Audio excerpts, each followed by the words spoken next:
Opisyal ng calendar girl si Kim Chu para sa isang kilalang brand na nagbukas ng bagong oportunidad sa kanyang karir sa showbiz at fashion. Inaasahang magiging matagumpay ang calendar na ito sa merkado. Ngunit ano nga kaya ang reaksyon ng rumored boyfriend nito na si Paolo Avellino?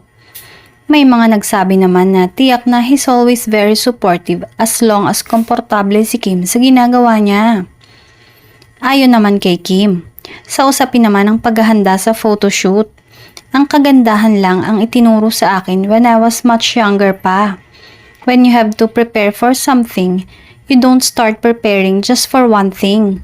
They always say, just be active all the time. Para when the opportunity comes na kakailanganin ng skin or something, prepared ka na.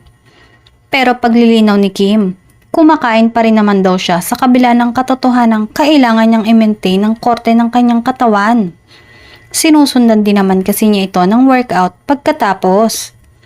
Samantala, si Paolo ay may bagong proyekto sa Dreamscape. Bagamat hindi pa detalyado, inaasahan itong magbibigay ng panibagong hamon at oportunidad para sa aktor. Ang parehong mga artista ay patuloy na nagbibigay inspirasyon sa kanilang mga fans sa pamamagitan ng kanilang tagumpay sa industriya.